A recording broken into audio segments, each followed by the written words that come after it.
BKD Kota Ambon tes seleksi tenaga kontrak Pranata Komputer. Pemerintah Kota Ambon lewat Badan Kepegawaian Daerah melaksanakan seleksi tenaga kontrak Pranata Komputer di lingkungan pemerintah Kota Ambon tahun 2021 yang diikuti oleh 41 orang peserta. Kepala BKD Kota Ambon Benny Selano kepada tim DMS Media Group menjelaskan, seleksi tenaga kontrak Pranata Komputer yang dilaksanakan oleh BKD Kota Ambon diikuti sebanyak 41 orang dan nantinya hanya diterima sebanyak 20 orang untuk ditempatkan pada Dinas Kominfo Kota Ambon.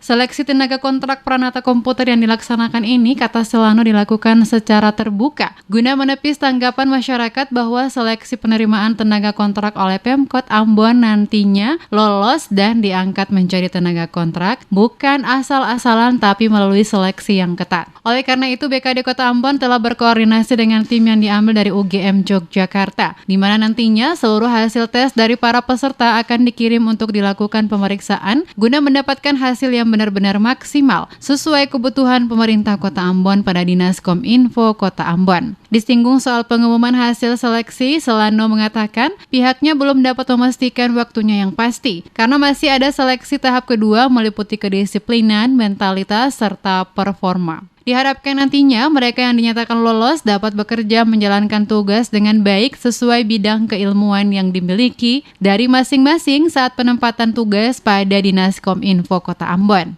Hari ini ada 41 orang yang mengikuti seleksi untuk mendapatkan 20 orang yang dibutuhkan oleh Dinas Kominfo Kota Ambon dalam rangka menyelenggarakan tugas-tugas pemerintahan, pembangunan, dan pelayanan kepada masyarakat pada pemerintah kota. Nah, kita melakukannya secara terbuka. Oleh karena itu, semua yang dilakukan ini untuk menghindari image masyarakat bahwa pengangkatan tenaga kontrak pada pemerintah kota Ambon asal jadi.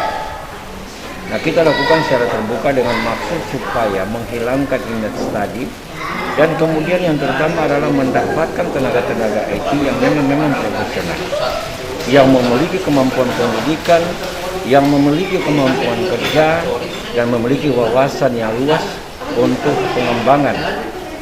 Sementara itu, Kepala Dinas Komunikasi Informasi dan Persandian Kota Ambon, Joy Adrians, mengatakan dari total peserta yang mengikuti tes seleksi ini, nantinya mereka yang dinyatakan lolos akan ditempatkan pada Command Center Dinas Komunikasi, Informasi dan Persandian Kota Ambon. Selain itu juga ada yang nantinya ditempatkan pada bagian sistem analisis dan jaringan terkait pengembangan aplikasi yang telah ada di pemerintah Kota Ambon, termasuk juga yang sementara disiapkan oleh Dinas Komunikasi, Informasi dan Persandian Kota. Seperti diketahui, pemerintah Kota Ambon saat ini tengah melaksanakan tes seleksi tenaga Pranata Komputer untuk nantinya mengisi tugas pada Dinas Komunikasi, Informasi dan Persandian Kota Ambon, di mana seleksi yang dilaksanakan sesuai rencana akan diambil sebanyak 20 orang tenaga kontrak untuk menempati bidang tugas masing-masing.